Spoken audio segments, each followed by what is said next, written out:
Okay, good evening YouTube. Welcome back to this next episode of FPL Family with me, Lee, and this is Sam. And Sam, you've got to be pretty happy after your favourite player scores what can only be described as a thunderbastard. What a goal that was by Mickey van der Ven this afternoon.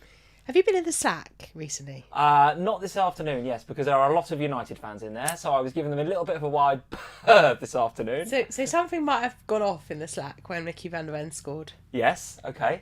What happened? So you remember that last week you were brutal to me, yes. and you got rid of me off of your phone. On my screensaver? Yeah. It still is Alexis You've McAllister, deleted even me. after today, yes. So I might have done something Your with my phone. Your screensaver is now Mickey van der Ven, is that correct? But it's not just Mickey van der Ven. Look, it's me and Mickey van der Ven. Look, everyone. Oh, well, yes.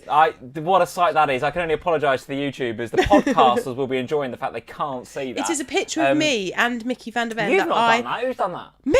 You've done that. What, Yeah. in Photoshop or something? What is that? Just in Instagram on stories, just made it. Sake. Look at it. What a thing of absolute beauty. That is me and Mickey van der Ven in the Tottenham Hotspur Stadium, the photo I took last week against Luton. So now you have been deleted. Guys in the Slack, you have some big questions need to be asked of whether we need to keep this Slack open or not. I Wilco, don't George, know. Sam, I'm not sure about this. they all actively encourage me. I'm not sure about this. Wilco has also made a picture of you and him together. Because I think you Nice. might be his love. So I've got a picture of Alexis McAllister on from last week. You've got Van der Ven and yourself. What on the a front of your legend. phone. What could possibly go wrong this evening? Guys, welcome to tonight's FPL Family. Thanks for joining us. We'll go through all the usual stuff. We'll look back at the weekend.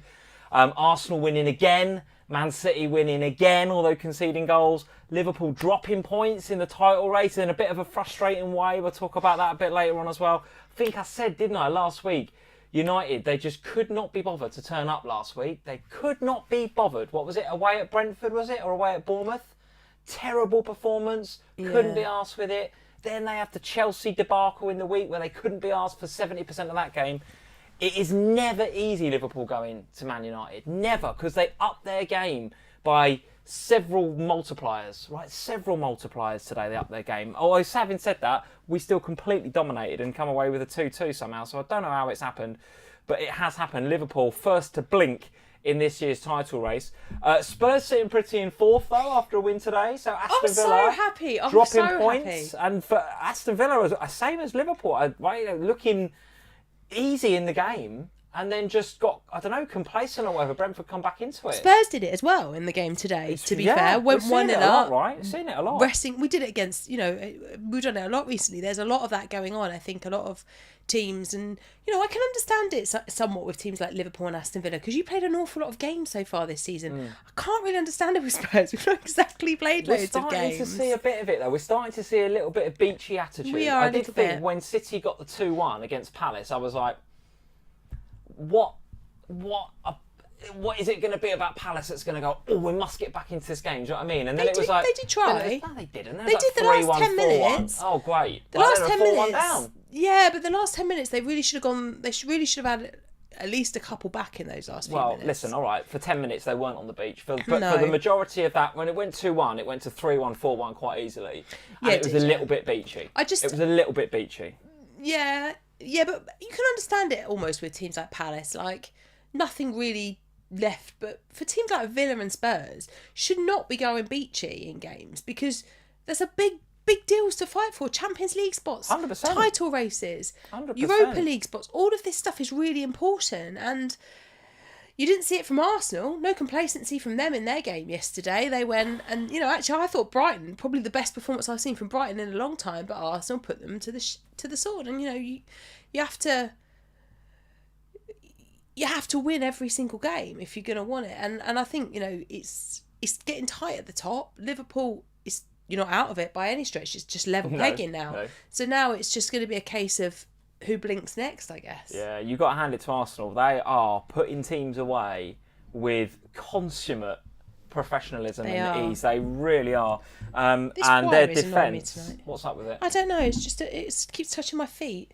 Okay. I What would you like no, us to do about I fixed it. I fixed it Okay, myself. excellent. It was bothering me, and I thought I can't sit like that for an hour. That is going to really irritate my foot. Good. Okay. Are you happy now? Yeah, I'm all right now, Good. dear. All right. I'm going to say hello to a few people before we then. get on with the games, and I'm going to start with Arsenal because I did think it was a very, very good performance. Including some of the defending at the end, which we've got to talk about.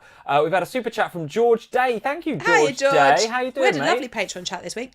Is this his first Yes, this is his first super chat ever on a live stream. So, George, thank you for the first ever super chat, He was mate. the one that was Appreciate it. encouraging me, by the way, with the Van de Ven picture. Oh, I might have guessed, to be honest with you. I might have guessed. Didn't you have a Zoom with him earlier in the week? Yeah, we had a lovely Zoom.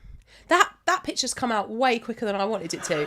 I wasn't coming out straight away. That was going to wait until later on in the You're gonna stream when build we were up to talking that. about Spurs. But then you straight away started with Mickey Van de Ven. I thought, well, it's got to come out now. Might not mention him again. Well, you know what? I wasn't even planning to mention that as my first thing, but it just was at the top of my head that he My got love, that. my other love. Because we've got to talk about Sonny as well and how jammy that assist was. But we're gonna. What? We're gonna. Oh, but I've Perfect assist. definitely got away with it because he could have had more. He definitely could have had more. Particularly right at the death. Particularly right at the death. But George says with his super chat, good evening, Lee and Sam. Hello, mate. Evening, I'm George. glad to see you're feeling better, Sam. Oh, yeah, you much- have not much been well better. this I've week. been You've really not been poorly well. this week. Thanks for your help on Zoom. There we go. Thanks for your You're help on the welcome. Zooms here. We got a green arrow. Yay! Boom. Slack was hilarious this evening. Yeah, well, there we go. When you go in As there, it's going to be discussed, about George. 100 odd messages for you to look at. As discussed. And here's one of the reasons I wasn't in the Slack this afternoon. Not Duncan Crawford, but Duncan Crawford with a message going, menu, and just exclamation marks with capital letters. Duncan wasn't the reason I wasn't in the Slack. It's He's in messages the- like that. He with was in menu. the Slack. After selling Saka for Foden for a hit. Oh, no. Ouch. 62 and a grey arrow, I'll take it. I So saw he- that you did he that. stayed about par with 62, which is Yeah. okay. I must which is admit, okay. I saw Duncan announce that just before we went, about an hour or so, but probably as we got to Sky. And then we came out of makeup at Sky and there was a lot of rumour that he was going to be benched. And I was like, oh, Yeah. Duncan. Do you know what? I knew it was. I'd sort of mentally prepared myself for that. Coming out. Well, you said you had a plan anyway, didn't Well, you? that was So- the plan. We'll talk about my team later on. But whenever we get to Sky, I always have a look at what the 12:30 game is because when we do our segment on Sky, as you guys know that watch us and follow us, there's like a 4 or 5 minute, maximum 4 minute window between us going right, thanks, finish, and Hayley says bye, cheers, that's the end of it, and the producers say thanks, guys, And we've got to get our we've got mics to take off, the yeah. mics off. So there's 4 minutes. We've got to do all that. So that's 1 minute. So you've now got 3 minutes. Then you've got 1 minute catching up with Twitter and any of the team leaks and the news, right? So now you're down to 2 minutes. Then you've got to make a decision. So I hate being in that position where I've got like 2 minutes to make a decision. So in my head I was like, if Foden's benched, I'm doing Richarlison to McAllister and I'm playing McAllister. Right. And I'm going to bench Foden. Okay. And as soon as the Foden news became clear that he was going to be benched, that's what I did. So I did that in the sort of couple of minutes before deadline. And actually sitting on the sofa talking about my team, it had it up on the screen. I was talking about the fact, I said, Foden there. In my head, I'm like, I'm going to take him out in like 2 minutes after going off air. So, yeah, I did do that move very, very, very close to deadline. I was glad the game didn't crash or anything, but I did do Foden to the bench Yeah, it's a bit of a nightmare when there's a and big then game like Richarlison that. to McAllister. Yeah. When there's a game that's like got big team news written all over it. Yeah, it was always going to be Richarlison to a Liverpool player. I did have enough money for Luis Diaz, so it was one of the two. I've got properly caught up in the McAllister hype this week, haven't I? Though I've been talking about him every bloody day.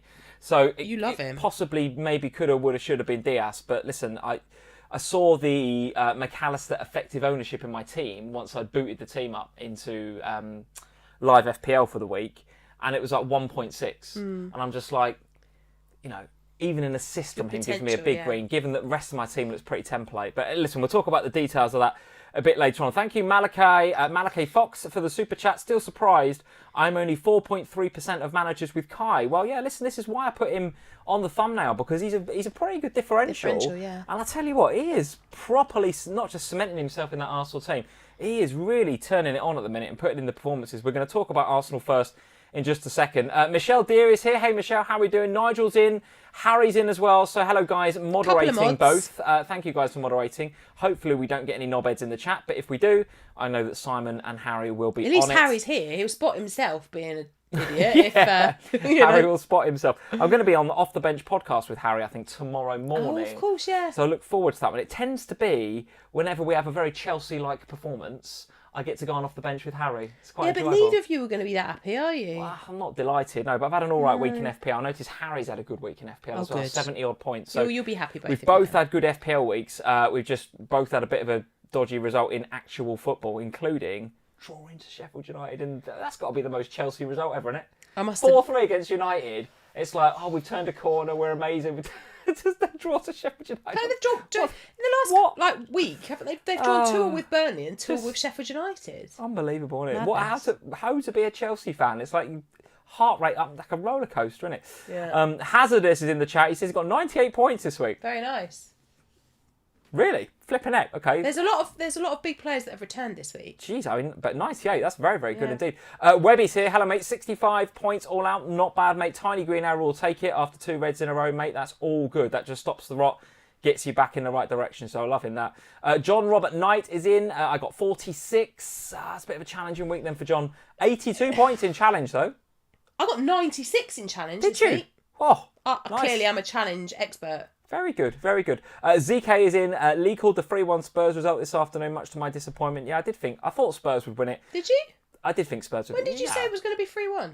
I've been saying it all week. Have you? Yeah, Spurs. I did fancy Spurs for the win, but I always fancy Spurs to concede a goal at the minute. I always, a bit like us, always fancy us to concede a goal. I didn't think we'd concede that first one in the way that we did, but listen, I always fancy Spurs have got a goal conceded in them, and even the Forest goal was like, it was soft, wasn't it? Like, Udogie just doesn't bother tracking back Elanga. So Elanga's really quick, so he's like, oh, I can't keep up with him, I'll just let him go. They just have a Terrible moment where defending. they just all switch off. Terrible. Adam Stevo is in. Sam, have you decided whether to go double Arsenal defence or double Arsenal attack for Gameweek 34? Well, Adam, that, my friend, is a pretty good segue into talking about some of these games, of which we will start with the Arsenal game. A very, very impressive win, 3-0 at the Amex. Arsenal looking very, very good. That is now God knows how many clean sheets for them on the run. Raya in particular has conceded so few goals, because the only goal I can remember Arsenal in recent history conceding was that one where Ramsdale was actually in goal and he gifted it to Visser. Against Brentford. Apart from that, I genuinely can't remember teams scoring goals past Arsenal. So, listen, they do have some difficult fixtures coming up, not least a trip to Spurs. But they're just not conceding goals. They're so solid at the minute. Just thought I'd have a look when the last time. So obviously there was that one against Brentford. There was one against Newcastle. Right. In game week 26. One against Liverpool in 23. Like 8 weeks ago. 23 and 22 they conceded against both Liverpool and Forest. Yeah. But so they've had 3 goals conceded. 4 goals conceded since game week 22. It's crazy, isn't it? It's crazy. So let's answer Adam's question then, Sam. Where are you considering to go for your third Arsenal? Defence or attack? Honestly, this kind of plagues me, this Arsenal decision, because First of all, was it the right thing to do to get 3 Arsenal? yes, oh yeah, Yeah, yeah. I think Having you do need 3 three Arsenal Arsenal now. is definitely the right thing to do. The decision to go with 2 in defence or 2 in attack, I still think is up for debate. So if I go with the double up in defence, which is what I think I'm going to do, in part it's because it absolutely kills my rank every single time they keep a clean sheet. Yeah. It just knocks like loads of places off my rank, and it's so infuriating. And because, like you say, they're keeping clean sheets so regularly, that's happening every week. Every week, the Arsenal game gives me a red arrow. Regardless of the fact I've got Saliba and Saka, I'm still being punished. With a defence like that, I mean, we see it season after season. You can't just have one. It's pointless. You're not getting any advantage by just having one Arsenal defender. Well, no, you're getting a And disadvantage. in a season where, let's face it, I think defensive assets are at a bit of a premium, to be honest with you. For sure. Why not double up on the best in the game? No, for sure. I think You just still have Gabriel, do you? no, but I think there's plenty of options. You can go Gabriel, go White, you can go Raya. You can do it however As a you want. non-Gabriel owner, let me tell you, you've swerved on here. Because he could have had 2 goals and a clean sheet. This could have been 20 points for Gabriel. Well, sure, but I think the other thing is that I could have also had Havertz. Or, there are plenty of... Last week it could have been Ødegaard. And that's the point, I think, isn't it? Is that, yes, going with the double up defensively makes sense. Because it covers out the clean sheet twice. So you're going to not have that red hour effect that you always get with just having one. But I can't help but look at the midfielders and think, my God, the upside potential is massive because everyone's on the double up defensively. Nobody is really investing in Havertz or Ødegaard. Oh, we just mentioned it. That. Havertz 4.6%. Yeah, and so because of that, I can't help but look at that and go, God, that's a massive potential upside there if you get on the right one now alongside Saka. But it What about goes back Gabriel to Jesus in the front line? No. yeah. Again, Maybe. another option, right? So Notice he was in the top 5 for XG underachievers this week with a delta of 0.44. So Jesus owners, if you are out there, a little bit unlucky not to get any points. Notice actually within that top 5, sitting there at third is the aforementioned Gabriel defender with a delta of 0.7. He racked up 0.7 XG, and I'd imagine most of that was that header in the first few minutes. Yeah, and I think so there's part of me that's kind of the risk-reward strategy. The most obvious thing to do is to go for the double up at the back. It's to bring in Gabriel and just go there and just forget about it, because Arsenal are keeping regular clean sheets. They are the best defence in the league by not just a little way, by a country mile. Yeah, by a long way. It'd help if we had our first choice defence there. But, Oh, not bitter are you about that? People seem to be overlooking the fact that we've been missing all of our back 5 except Van Dijk for most of the season. Who's overlooked that? People just expect, like Bradley and Quansah, they should be playing like under 18s, but they're in the first team up again, away at Old Trafford. Like, I think they're doing an amazing job. Don't get me wrong, but the fact that he does give that ball away today to Bruno, and don't take anything away from Bruno because that's an unbelievable finish, by the way. But does Konaté do that? Gomez probably does do that. But I'm just saying, we've not had our first choice defence. And I'm not saying Arsenal have been... Well, maybe I will say it. I think Arsenal have been they've been lucky with injuries this season. They haven't had... Okay, come at me with Thomas Partey if you want, and come at me with a couple of others maybe. But, real core first teamers, they've had most of them fit for the majority of the season. And there's a squad management... Arsenal fans will say, well, it's squad management. He's doing a great job doing, we've played as many games as anybody else. Squad management. You look over the fence at Newcastle and how badly they're managing their squad, and you say, okay, well, fair play. But, Arsenal have been, in my opinion, lucky with injuries. George is already saying Lee coming with the excuses. Yeah, he's absolutely right. But, they've done all right. But you're not answering the question. The third Arsenal player then, for every week you don't do it, it's causing you a red arrow. So who are you getting? Who are you going for? Havertz? Gabriel? You just went on a right rant for no reason there, and now you've come back to me. You're skirting around the question going for Arsenal. Go on. I'm not... Who are you having? I'm not at all skirting around the issue. I was literally in the process of talking about what I was going to do when you went on a Liverpool rant for no apparent reason. I do apologise. So, as I was saying before rudely interrupted by Quansah and Gomez, I think the safe and the obvious thing to do is to double up defensively. And part of the reason for not making a transfer this week, as I've said on the pod and I said on Sky last weekend, was that I didn't have the money to make Lascelles an Arsenal defender. And I didn't want to just go Lascelles to someone else on the basis that I thought that it was the Arsenal defence that I wanted. This game did nothing for changing my mind particularly. I still like Havertz and I would still like him, but the other issue I have with getting Havertz is that means selling one of those other midfielders who I'm also quite enjoying having at the moment. My midfield did me well this week. So I think... Time to get rid of Son at some stage though, isn't it? No, I don't think so. No? Why? Difficult game coming up, then a blank, and then 2 difficult games coming out the blank. Newcastle next. Yeah, with true. no defence. Well, you could say that, although you could say they've conceded 1 goal in the last 2 games, and even that was a dodgy penalty. So they've been all right. They've been improved the last couple of games, Newcastle. But we will score against Newcastle. I'm not saying you won't. I'm just saying how many will you score, and you need an Arsenal midfielder. Well, you've just said I need another defender. Okay. So and that's the point, isn't it? I think what you do with Arsenal, you can go one or two ways. I think you have to have one of each, and then the way you choose to manipulate the other space is kind of debatable. I think what I'm going to do is go for the double up defensively. I can't decide whether to go Ben White or Gabriel. Budget would suggest you just go for Gabriel because he's cheaper. All right. I quite like Ben White as a bit of a differential. But Gabriel does have more... Well, does he have more attacking threat? They've both... 100%. They've both been quite good with attacking threat 0.7 recently. XG. This game, yes, he did have more. But in other weeks, Ben White's been really good in attack. So, I don't know. One of those two probably for Lascelles. But what I am planning to do this week is sacrifice Udogie. in order to do Right. that.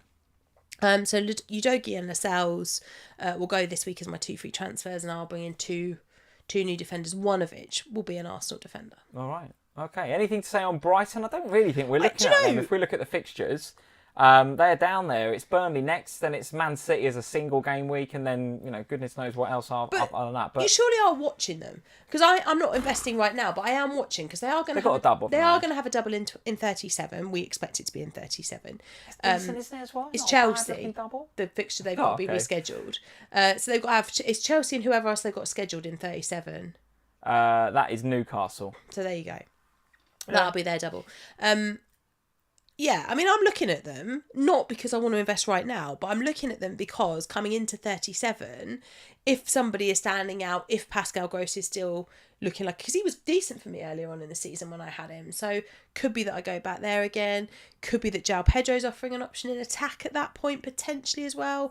We just have to see. But right now, I actually thought that this was one of... Weirdly, and I know it sounds stupid because they lost 3-0, I thought this was one of the best Brighton performances I've seen in quite a long time. They actually were all right this week, and then still What did you like managed to about their lose. performance? I just thought, not necessarily that they were great, but they were so much better this week than I thought they've been in previous weeks where I've watched them. So eyes on them for 37, not investing yet, but I am kind of keeping a close eye on what's happening down there. Yeah, there's a few guys in the chat. Duncan's in saying that says the likes of Pedro, etc., could be reasonable enablers for a bench boost in 37. Absolutely. Which, I sort of tend to agree with that. I'm looking at that. Let's go back to the results. And so Arsenal, yes, on a march and looking very, very good indeed. Let's look at their title rivals then. Man City 4, Crystal Palace 2. And you can imagine Pep at the beginning of the week or this time last week going, right, Haaland and KDB, you're benched for that game. So Foden, you go and win us that game. I'm going to rest you then against Palace. So Kevin and Haaland, I want you back in. And I want you to win that game for us. That's exactly what happened. I mean, Kevin De Bruyne had turned up and almost took it personally that he was benched in the week, didn't he? What a performance from Kev. So good. Not just racking in the FPL points, not just scoring an absolute worldy goal. And I did see a few people on FPL Twitter bringing him in. So if you did bring in De Bruyne, fair play. Including Stormzy. Top of the shops. I think Stormzy did bring him in this week, didn't he? So yeah, top of the shops this week with 69 BPS, which is way ahead of the next best with Watkins with 54. So De Bruyne, definitely, not just man of the match, but player of the week from my perspective in FPL.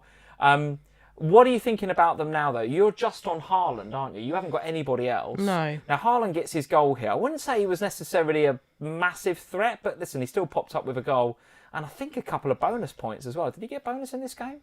Yes, 2 bonus. So 8 points for Haaland owners. The fixtures read like this. Luton at home up next, which is a game that you're not selling any of your City assets ahead of. You've got to obviously watch what happens in the Champions League in midweek. So that is the one thing I guess we would say quite early on in this podcast or in this live stream is that we have got a massive week of European football's massive, yeah. Massive week. Not just Arsenal versus Bayern. We've got Man U versus Real Madrid. We've got Liverpool. Man City. Man United are not playing Real Madrid. They wish they were. Man City against Real Madrid.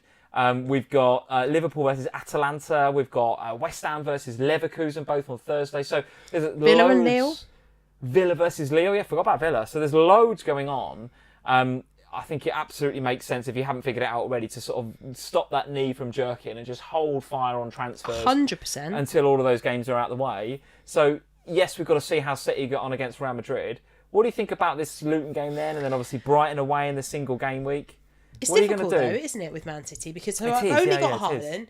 The defence I don't want to invest in because, one, they're either injured or they're not keeping a clean sheet.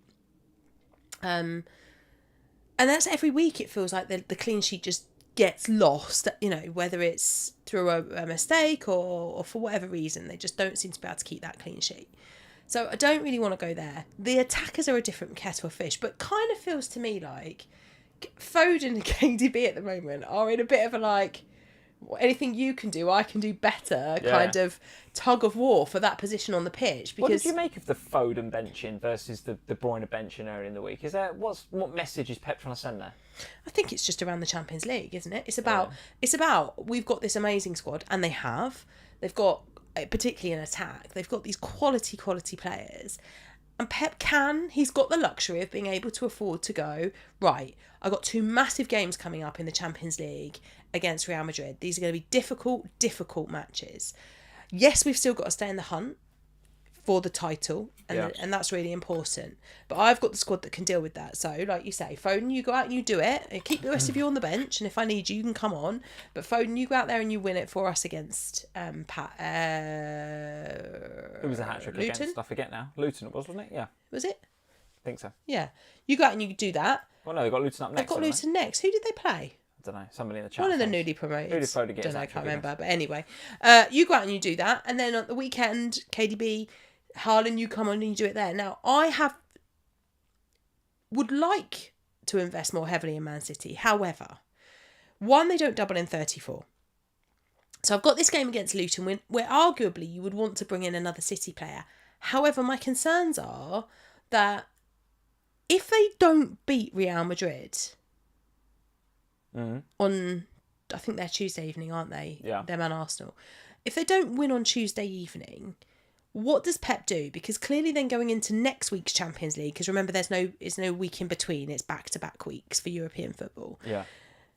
He's got to then put out a full strength team to win that second leg. And even if they're ahead, he's still got to go and win that second tie, right? Yeah. So you've got this game against Luton in the middle, which realistically you should be able to win without your star boys.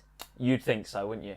You'd think so. A home fixture against Luton, you should. Luton fighting for their lives? I agree. Just got a good win? I agree. But you should, and that's why it's so hard, because I think that's quite a difficult game to call in terms of City rotation. Who gets the start? Is it KDB? Is it Foden? Does Grealish start? Does Doku start? Like, I think in terms of picking somebody outside of Haaland is quite a coin flip in terms of whether they're going to get the nod or not in that Luton game.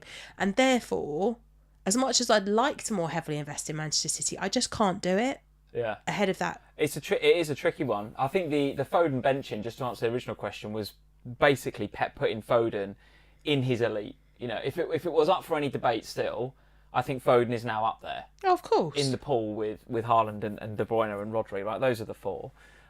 We do have to see what happens with Real Madrid. Luton will be an interesting one because you know what you're going to get with Luton. We say it every week. They're a physical team. Yep. They're plucky. They'll fight for it. You know, they won't go down like 4 or 5-0 because it's just not their style, even at the Etihad. So you can see Chelsea. You can see Man City putting out a fairly physical team. I expect Haaland to play against Luton because I just think he'll give them that presence up top. Physicality, yeah. Who else? I think I'm actually not sure about Foden. I'm not sure about Foden. I think someone like Grealish will play because he'll win them a lot of free kicks. You know, it'd be interesting to see what players he puts out against Real and then how that's going to affect them. I think for Luton. As always with Man City, if you invest more heavily than just one, you just have to be prepared for the rotation because it could come. Yeah.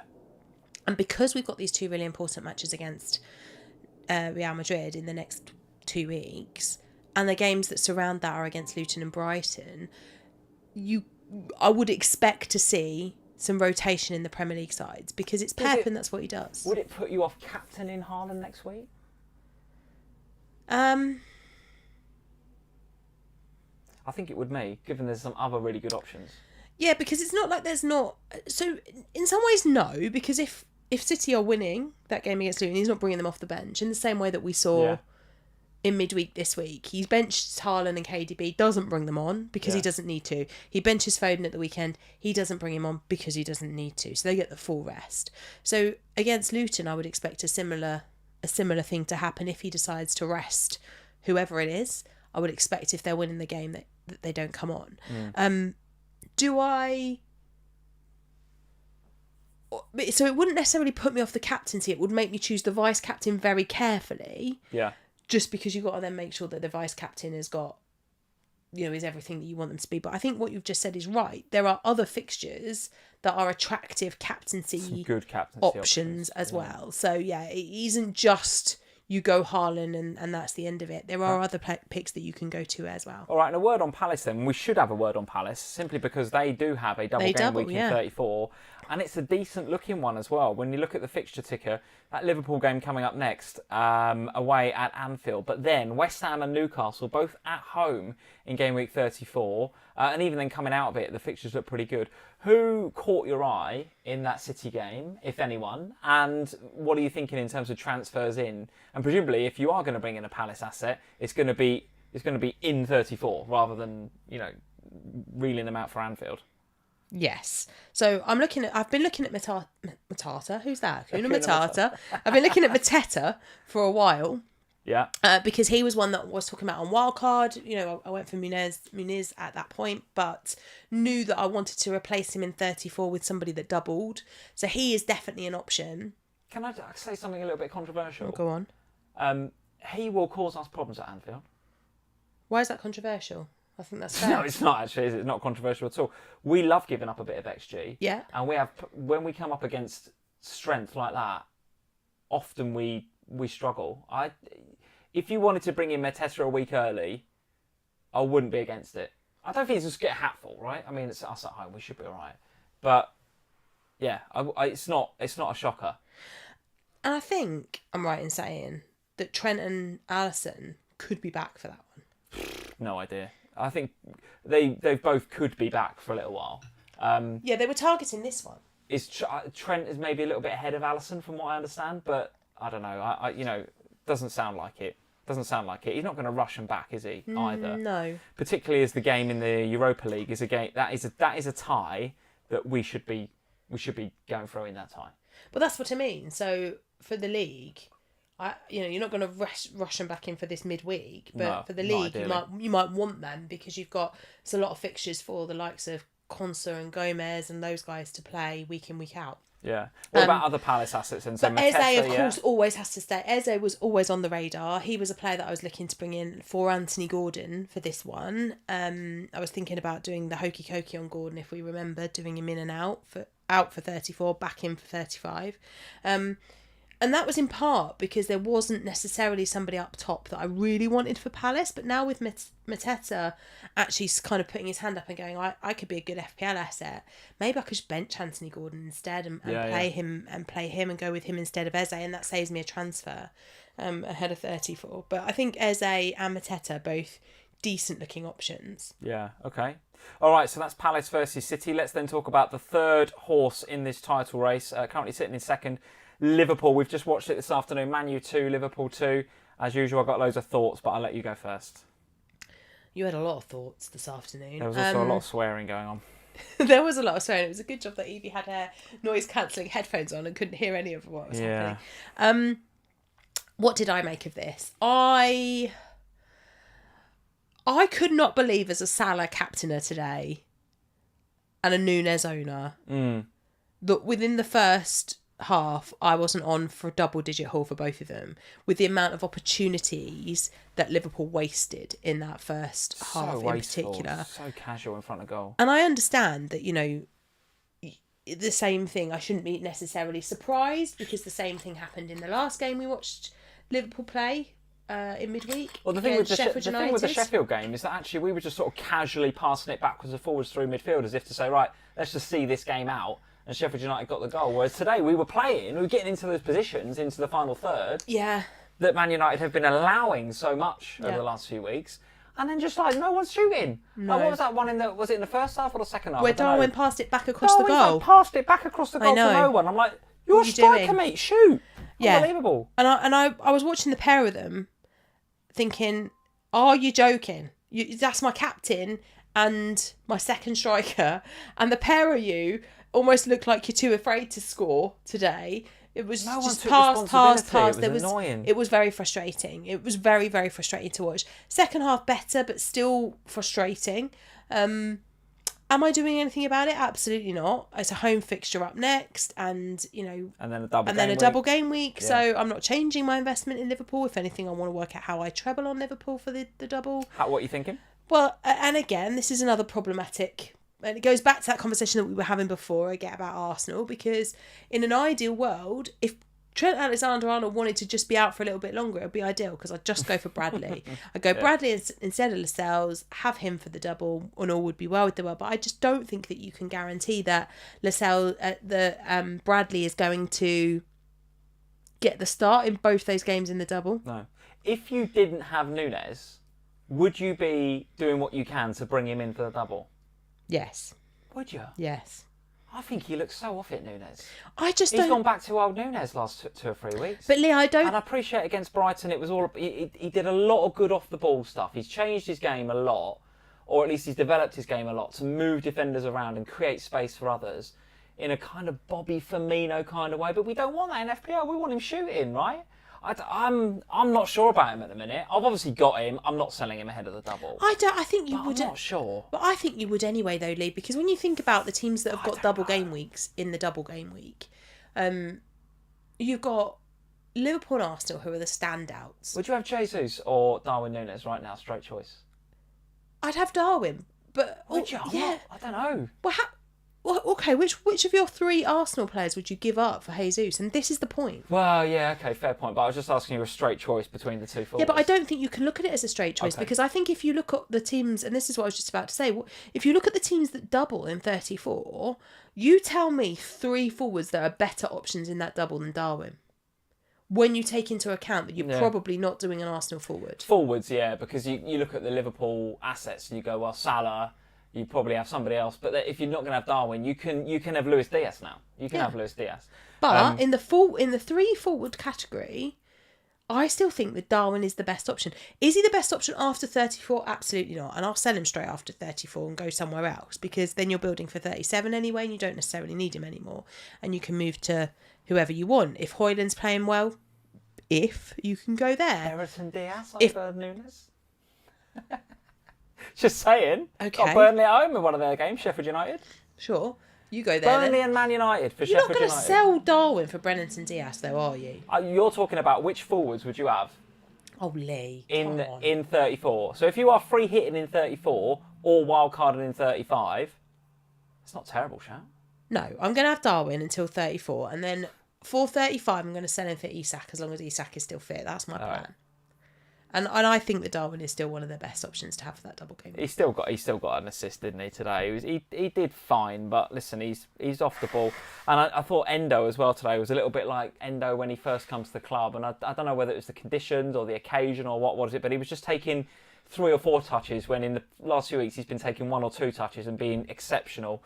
So yeah, don't know. The game was just a frustrating game from my perspective because everything you said is correct, right? It was Liverpool completely in control, especially that first half was mental. So in control. We had 15 shots and United had none. They had 7 touches in our box and we had 50 or something in there. So I don't know what it was. So complete domination. Mental. But what did I say to you when I got up to have a wee at half time? I said I'm happy, but I'm not happy. I'm happy that we're winning 1-0. You were raging for most of it. But I'm not happy that we are just 1-0 in this game. Because like the Sheffield United game, it's never a safe scoreline for anyone. But for Liverpool, definitely not safe. No, well... wasn't safe against Sheffield United, and we dug it out through a worldie from Maka. Wasn't safe against Manchester United today. And listen, I was fuming at the time, but I've looked at it again in the cold light of day. That is some goal from Bruno. But... That is some strike, by the way. Let's just go back a minute to investment in Liverpool, because you're right, and we'll talk about Manchester United in a minute. But a lot of people will be doubled up on Liverpool. Yeah. With Darwin and Salah, like I am. And we'll be looking at that Liverpool team going, okay, Arsenal treble up, Liverpool treble up. Yeah. I think Arsenal, there's multiple options for trebling up at Arsenal. I look at Liverpool and I'm really struggling for who the third would be. Because yes, it could be Luis Diaz, you're right. But I'm not inspired.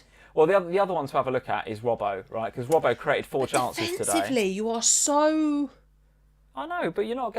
Show me where the clean sheets are in the Premier League this season. Arsenal, apart from that. Apart from Arsenal. Yeah. Nowhere. It's even City conceding 2 at Crystal Palace, yeah, right? So no, I get it. If you get Robbo, you're not saying...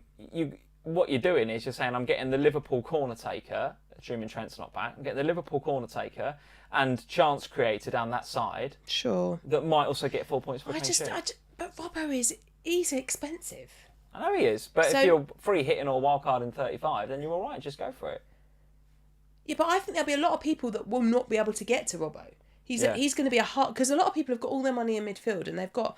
Or up top. And they've got like a load of 4.5 up to maybe 5 million defenders. And they've not got the budget for... What's Robbo now? About 6.5 probably? Maybe more. Expensive. He might even be more than that. I don't even remember. It's been such a long time since I've looked at owning Robertson. Yeah, George is saying in the chat, he's saying he's going McAllister for the double. Yeah, and that's 6.4. I don't mind it either. I bought in Macca this week because he's had 6 straight returns up until this week and looked very, very good indeed. Yeah, see, I don't mind the Robbo pick. I really, the McAllister pick. I don't, because he's cheap and he's easier to get to. Check the video because I think the video keeps freezing on my phone. So keep discussing Robbo and stuff. I think change this video.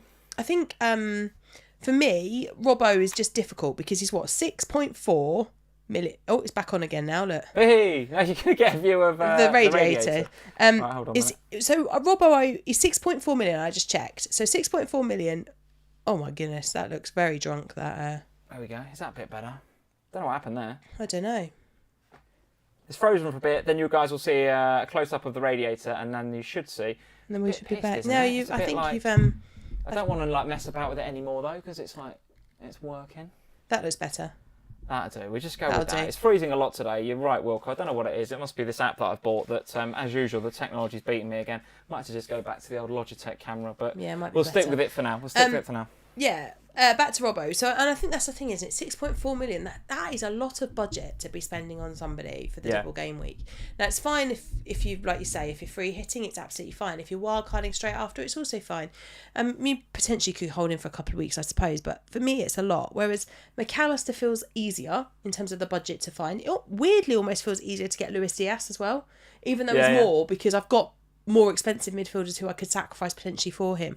I just think Robbo, I don't know, like him and Van Dijk, there's so much money and it's going to be tough to get to them. Yeah. All right, Manchester United then, from their perspective, turn up for a big game against us, of course. Next week, it'll be crap again. So what do you make of them? It's just classic United, isn't it? Classic. The thing is, I didn't think they did turn up for most of the first half. You were comfortable. We let them back in, didn't we? That you just allowed them to come back into the game. And on paper, the fixtures are unreal. Like Bournemouth away. Yeah. Bournemouth away should be a good game, but I'm telling you, they will not be up for that. In the same way that Brentford away, they couldn't be asked. They will not be asked about that. Sheffield United at home, fine. Burnley at home, fine. But neither's a double game week. Palace away, they'll lose that. And then away at Brighton on the final day with Arsenal. Remember, Palace away is a double. That's the Newcastle game. Yeah, so they've got the double there. I'll be looking at Garnacho towards the back end of the season. And I think that's it. Move on, yeah. I can't talk about this game anymore. It's just so frustrating, wasn't it? So frustrating. What else do you want to discuss? Let's discuss your lot then. Spurs 3, Nottingham Forest 1. We're rapidly running out of time, Sam, so do this quickly. I'm joking. Spend as long as you want on Spurs 3, Newcastle 1, given that neither team has a double game week. In fact, Spurs have a blank. So I'd like to know what you are doing with your Spurs assets. You've already mentioned you don't on the chopping block, but Salah keep. I'm going to sacrifice you dogs because no clean sheets for Spurs ever. No clean sheets ever. And I know that Spurs have got 2 doubles coming up. Obviously, we had the double game week 35 announcement over the weekend.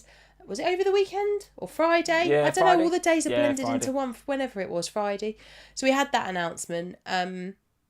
So we now know that Spurs have got the most fun double game week ever. Home game against Arsenal, and then obviously the away game against Chelsea. It's a massive derby. How good's that? Followed by a trip to Anfield on the Sunday after the game against Chelsea on the Thursday. It's going to be a roller coaster of a week. I could be very happy that week or very, very sad that week. I'm not entirely sure how that's going to pan out. But we obviously had that announcement. But I'm looking at these fixtures for Spurs. Obviously, Newcastle up next with Isak in good form. And Newcastle score a lot of goals at home. However poor their defence has been recently, they do score a lot of goals at home. I don't foresee a clean sheet for Spurs in that one. And Udogie, we do regularly see attacking returns, to be fair, for the Spurs defenders. But as I mentioned on the pod last week, they had dried up recently, and it was like one for Romero in 27. There was one for Udogie or Porro back in 23. There was one for Romero in 20. I can't remember, but they were a long time ago. And you can't just hold these expensive defenders on that basis. Mickey van der Ven, I think you could hold a 4 point. I think he's still 4.4. You could hold him because you stick him on the bench and it's no big deal. But I don't think you want a Spurs defender for any of the doubles is the reality. Okay. So he's going to go. That'll allow me to get in my second Arsenal defender, which makes a lot of sense because I'll just hold them till the end of the season. But Sonny is a different proposition because those games are... I know that they're really important in terms of the title race, the game against Liverpool, the game against Arsenal, and of course the double game week that we're going to have in 37 against Manchester City. Very, very important in terms of where the title goes. But forget that. They're very, very important in terms of what happens with fourth place. That fourth place fight, for us, that is absolutely... If we finish fourth, that is a remarkable achievement from Postecoglou. But fifth is going to get Champions League as well, isn't it? And Well, it maybe depends. that plays on the minds of the Villa and Spurs players that actually No, but you it's just not... need to get enough points to get fifth. But it's not guaranteed. And if you see, if Arsenal and Man City and Villa and West Ham all go out... They won't know, will they? Well, if they do, if Harry Kane riots and knocks out Arsenal, if Real Madrid are, on great form... Why buying a player? Arsenal going to cruise through that? I think so. I think all of the teams go through, apart from... I think West Ham probably struggle. But... Everyone else I would expect to qualify. I think the video might froze again. Keep talking. Goodness me. Do you want... Oh, it's back again. Back. Why are we doing this with this video? Because it's a much better resolution camera than that other guy. Can I just make a suggestion? Go back to the other camera. Can I just buy a new camera that's got a better resolution? Yeah, sure, of course you can. Rather than using your phone? Yeah, okay, you can. All right. Be lovely. Go on then. I'll order one this week. So for me, holding the defence makes no sense, but the attackers feels different because those games are must-wins for us as well.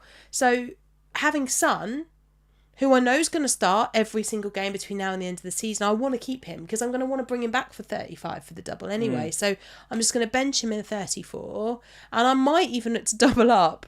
on the Spurs attack at some point. I don't think I will. I think I'll just stick with Son and that'll be enough. But this was the game I was concerned about, to be honest. As a Son. Well, you got away with one, to be fair. I have, yeah. But I was hoping to, right? The plan was always to just try and get away with it without Son over the last few weeks. Right. Because it enabled Foden, who got a hat-trick. It's enabled other things in my team, like getting Darwin up front, who's got a goal and assist since I've done that. Yeah. So at the moment, I'm up on the deal, particularly with the Foden thing. But it has been very, very uncomfortable watching as a non-Son owner. I have to say, as a non-Spurs owner, because I don't have any Spurs in my team right now. Today's game was always like, before kickoff in the Spurs game, I had a really nice green arrow, like a big green arrow. But I was just like, I've got no Spurs and they're highly owned. Whatever happens in this game, I'm taking an L, and it's just like, how big is it going to be? So just as long as you have that mentality, and actually with Son getting an assist, which I guess it was a lucky assist because no one's expecting Van der Ven to rocket it in the top corner, but at the same time he could have had other points from other avenues, right? So I don't think it's as straightforward as I think his Son's a sell. If you've got him now, you sell him. And if you don't want to sell him ahead of Newcastle, I'd understand that because Newcastle at home are the sort of team that are going to press out. He's going to get space in behind. Forest play a pretty deep line. I didn't expect him to get a lot of space in behind today, and he didn't, right? Which is part of the reason I wasn't too concerned about him playing. He should have scored by the death. It was not for a great save. Yeah, but it wasn't an in behind, was it? No, it was a good just save. a good save. And even the assist for Van der Ven wasn't, and Spurs got in behind. No. How often do you get in behind Forest though? You didn't. No, but against you're right. Newcastle, I think you could. Yeah. So if you I'm not saying sell Son this week. I think Newcastle's a good fixture, but if there's other stuff you want to do, I think he's a sell. And if you want to bring him back after the double game week when you blank, then fine. Particularly if you're wildcarding in 35, and you can. And I think that's probably where your head is at the moment, though, because you are wildcarding. If you own Son and you're not wildcarding after 34, you can't sell Son and bring him back. You're not going to sell him one week and then bring him back the next for the double. Yeah, but the games after, what other games have you got? Arsenal, Liverpool? You've got immediately doubles in 35. Oh, yes, of course, yeah. Okay. So I think you're entirely wrong. I don't think you can sell Son unless you are planning to wildcard. or you are free hitting, then I think it's a little bit different, because obviously you just wouldn't have Son on a free hit for 34. Maybe that's what I'm thinking. Maybe my head is so full of But wild your card wild 35. card, your head is like, well, you don't need him, because in 35 I can get him, or I can get Brennan Johnson, or I can get whoever it is you want. For me, I'm already invested. Why on earth would I sell a player that I could... Same with Palmer, right? Exactly the same with Palmer. Yeah. Why on earth would I sell those guys? I'm not going to, because they immediately after that double have their own double, and then they're going to have another double 2 game weeks later. Yeah, fair That's play. absolutely madness on my part to do that. So they can take seats on the bench for game week 34 against Arsenal or blanking, depending upon whether you're Spurs or Chelsea. And then for 35, they come straight back in for their double. I'm not necessarily expecting Son to get very much, but would I be surprised if he gets a goal against Arsenal and gets something against Chelsea? No. Chelsea, yeah. Would I definitely. be surprised if he went to Anfield and got something? No. Mm-hmm. So would I be surprised if we welcome Man City to the Tottenham Hotspur Stadium and he got something? No, I wouldn't, because those are big games. And actually, Son tends to be quite good in those big games, because what do? They leave us space. And what does space mean? Son gets in behind. Yeah, okay. And no, so, that's absolutely fair. I think my head is so full of, what I would do in a game week 35 wildcard situation that you'd sell Son and then bring him back on a wildcard in 35. Which I had the probably will do. Spurs-Chelsea game gone in 36, it's possibly a slightly different conversation. Yeah. Because you got another game in between where you could deal with it. But because the double is straight after the double, it just doesn't make any sense to me to get rid. Sure. Thoughts on Brennan Johnson's performance? Others? He was a bit unlucky this week. afternoon. An XG delta of 0.73, so second only to Dom Szoboszlai over the game week. I thought he was unlucky, and hasn't he been great over the last few weeks? He has. And I think that's the other thing, isn't it? When you're talking about who you can afford, and do you want Foden? Do you want all of these other assets? Son is quite hard. He's quite a difficult player to own. But Brennan Johnson really isn't. No. In terms of budget. So he's much, much easier. So if you are struggling, because Spurs are probably the team that you can afford to compromise on. Yeah. You don't have to have Son. You can have Brennan Johnson. But yeah, so I think he would be a player that I would be looking at were it not for already having Son. I don't think I want to double up on the Spurs attack. Oh, it is really drunk now. It's all right, I'll sort it. This camera. Wait a minute. There we go. There we go. That'll have to do for now. That's I'm fine. Gonna switch back to the other one next week. That's fine. We'll buy a better actual camera. This is not working. All right. Well, let's move on from the Spurs then, because we've spent ages talking about them. Where else do you want to? What else do we want to talk about? Who else has got a double? Everton. Do you want to talk about Pickford or Branthwaite? Not really. Why? Pickford got me. He got me 8. I tell you what. A quick word then. I'm playing him in the double. Well, of course you are. What a legend! He got me 8 points. Oh man, alive! They're really not very good, Sam. You see the highlights of this game. They easily could have dropped points in this game against a 10-man Burnley. They're just dreadful. And like the who was it? Calvert-Lewin. It was a sort of Nunez style shutting down of the goalkeeper. It was a mistake at the end of the day, and they didn't really create that much else other than that. I was just like, I don't know, Everton, are we piling in on them for their double? I'm not. What? No, of course we're not going to pile in. But I do think that Pickford is an all right... I know that you think I'm ridiculous for saying this, but I genuinely think that as a cheap budget option, he is all right. He also has a nice fixture against Sheffield United in 37 when I'm bench boosting. So he does make perfect sense. I'm not saying you should go all heavily investing, but having Branthwaite or Pickford, they're so cheap. It's hardly going to be an issue to hold them for the rest of the season. And if you do want a bench boost in 37, they're actually quite nice options to have at that point. Yeah. There you go. All right. Well, there you go. That's the end of the Everton chat. Wolves? Wolves, because they double as well. Wolves 1, West Ham 2. What are we saying? Ait-Nouri went off injured. Ugh. That is bang unlucky. If you're an Ait-Nouri owner, that is bang unlucky. Because I was not a bit only was raging. he was causing havoc down that side. When I watched the highlights, he obviously won the penalty. Goes off injured on 55. Yep. I don't know what the reports are. I haven't really heard much about the injury, whether it's a bad one or not. Because obviously you want him back for the double, don't you? Well, obviously. I will be annoyed if Ait-Nouri is out, because honestly, he looked like he was going to be on for a double-digit haul this week, because the clean sheet never looked likely to go when he was on the pitch. He was everywhere. They were playing really well. He goes off injured. Everything kind of fell fell apart a bit. I'm not saying that the whole of the Wolves' performance fell apart because of the Ait-Nouri injury, because of course it didn't, but he was brilliant in that game and was looking like he was going to get more than just the assist he did get. And I can't help but feel I've been robbed a little bit. Robbed because he was a great Ait-Nouri, differential, and I was really pleased to have him. And I hope if he misses out in game week 33, I won't be too upset. Sarabia on pens? But I tell you what, I'll be upset if he misses out in 34. Yeah. If you want to go for him as a cheap midfield, fine, fair enough. But and I definitely don't want to spend any time talking about VAR. But again, what is that? What is that at the end? Like in what other world is that? That is a goal. That is a goal at the end. I'm not. What are we even doing here watching this football? Like, because it wasn't one of the featured games and it wasn't like a Soccer Sunday or a whatever, or a Super Sunday on Sky or whatever, it's kind of gone a little bit under the radar. I'm telling you, that is one of the worst VAR decisions I've ever seen. Never mind in recently. That's a goal. What? He's not in his eye line, and Fabianski could easily, and he's not saving the header. No. He's not getting to it. No. Even if that defender or the Wolves player wasn't standing in front of him, he ain't getting that header. No. That's a great header from Kilman. Yes.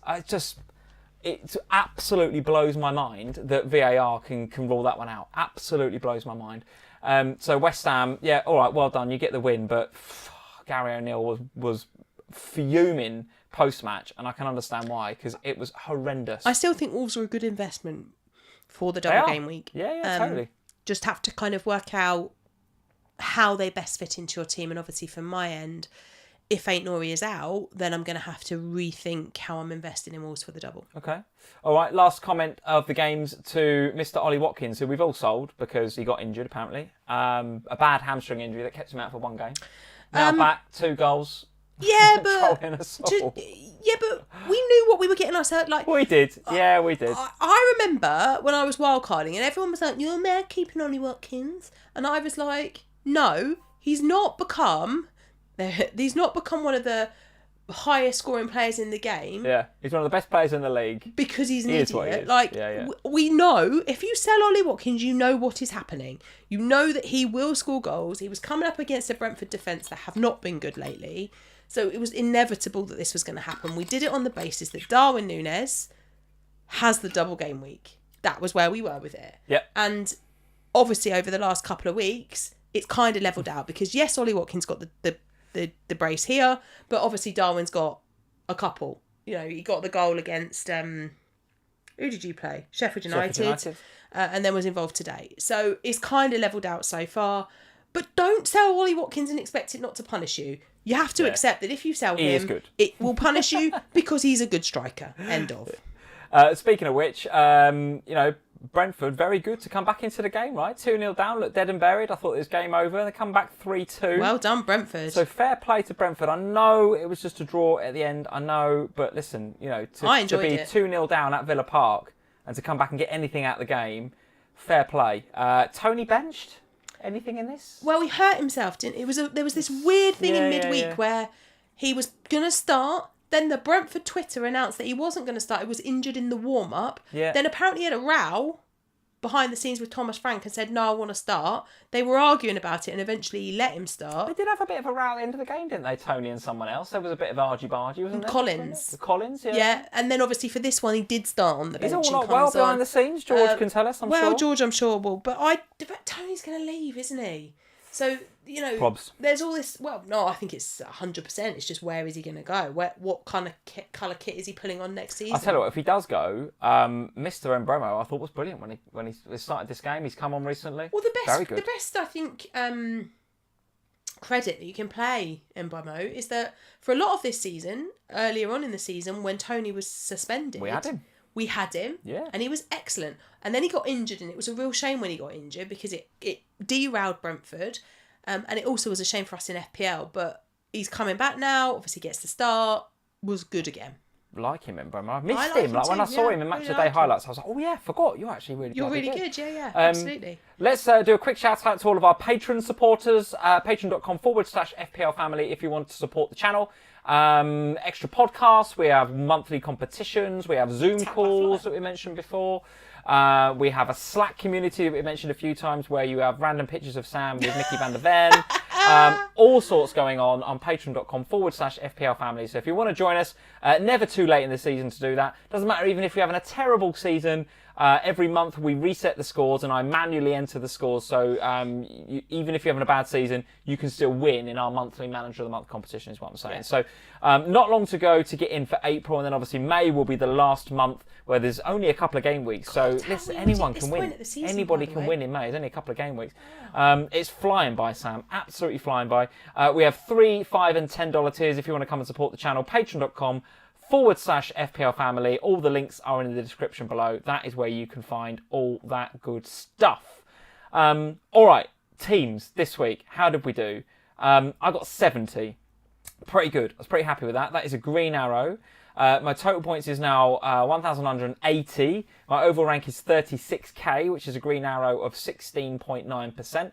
The screenshot that you can see here was taken a little while ago, so it doesn't include a lot of the bonus points. So if you add up all the numbers on this graphic here, it won't add up to 70. But what I do is I go onto Live FPL and I see where I'm at, and this is where Live FPL says I'm at, 36k. So that is up from something like 45, 46k.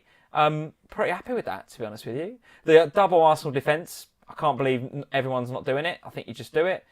Salah captain was, I think, the right one to do because he got a couple of bonus points as well. So despite Son and Palmer both coming in, pretty happy to have Salah captain. The risk of I don't think I was going to go Saka. No, I don't think I'd have gone Saka. So I was always pretty fixed on Salah. And in the end, I think what he returned was about right for his performance. I mean, he got the pen. He was kind of in some good positions. I don't think his decision making was properly on point today. No, with a few of them. Same with a few of them, I thought. McAllister was the wild card, if you like, to the fun. The fun, yeah. I was looking at my team going into 2 or 3 weeks ago, and I thought, right, Richarlison's back from his injury. Richarlison's my fun for the next few weeks. Right. No one's got him. He's my differential. And just it's not happened because he's been injured. So this week I thought, because Ange basically came out and said his knee really is not good, I thought, well, I'll take him out then. And I'll just play Foden. And then obviously the news about Foden benching come in, so I was like, right, I'm going to get Maka. So I got Maka as a bit of fun. Like I say, expected ownership was 1 point something. So anything from Maka would have been awesome, right? In a team which is looking pretty template, right? Most people have got Salah, Saka and Palmer. Haaland, Darwin, even Solanke's quite well owned, isn't he? You've either got a Solanke or a Muniz. Gusto, Dubravka. It was a little bit template. So McAllister was the kind of fun coming into this week. I don't think I'll change it. Certainly not for next week. I'm definitely not going to change it. For the double, if I've got the luxury of a transfer, depending on how the Palace game goes, McAllister might be Luis. Well, you will have Luis the Diaz. luxury, won't you, probably? Unless somebody gets injured. Yeah, because probably. obviously you're wildcarding out of it. So there's no point in keeping a transfer. Yeah, so I'm going to see how the Palace game goes, because Maka, up until today, 6 straight returns, right? And I appreciate that some of those returns were assists. They were low XG goals, like the one against Sheffield United. Sure. But still, I think, I still think, 1% EO, anything from Maka, and you're laughing, aren't you? Yeah. So I'm pretty happy to have him. In terms of next week, I think I'm probably going to roll. I don't see much that my team needs. Unless something major happens in the European matches. Well, yeah, this is it. I'm for sure not going to do anything tonight, right? I'll be definitely waiting until all the European games are done, because there's nothing in my team pressing enough that I just have to change it. I would like Areola to be fit, because Dubravka's got to play you lot, and I'd rather have Areola against Fulham at home. But if he's not fit, do I do something with my goalkeeper? Do I pick a doubling goalkeeper? Pickford. Not picking Pickford. I'd rather have Jose Sarr or somebody. You were going to say Pickford. Pickford. Look at you. You really want to get Pickford, don't you? I can see by your face that you really want Pickford. You're jealous.